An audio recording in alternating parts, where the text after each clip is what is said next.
So why is a market neutral strategy so effective for beginners and for traders who have failed in the past?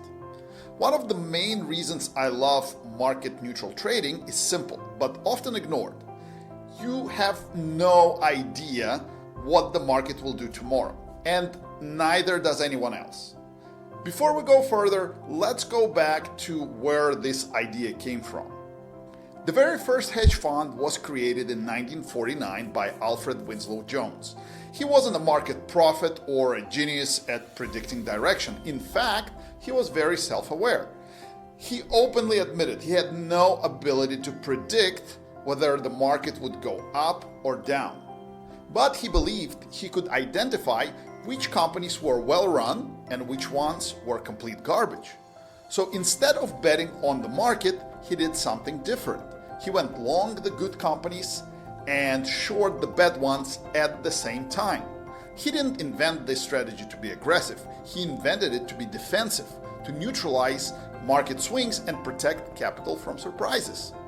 That's the core idea behind market neutral trading. And that is exactly why it works so well for traders who failed in the past. Most traders fail because of directional bias. They're constantly trying to answer impossible question. Is the market going up tomorrow? Maybe down next week? Will the stock explode or collapse?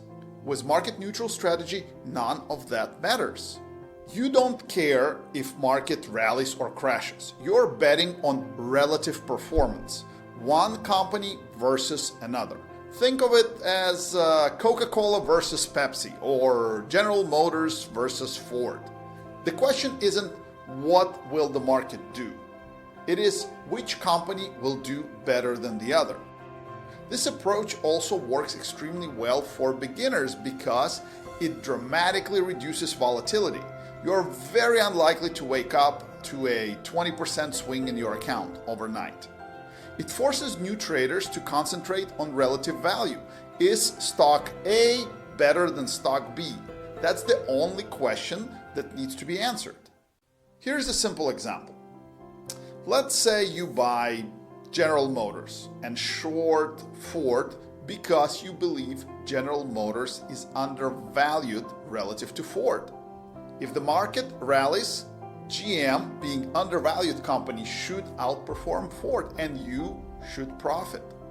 If the market crashes, both stock may fall, but the overvalued one usually falls further, and you profit in this situation as well. The key point is this: you are not dependent on the market direction. In fact, during market panic, well-constructed market neutral position can actually make money, while everyone else is losing their minds.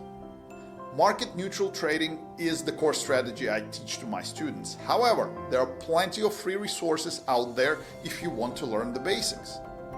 So if you're just starting out, or you've traded before and it didn't go well, learning market neutral strategies might completely change your experience. So next time, let's trade better.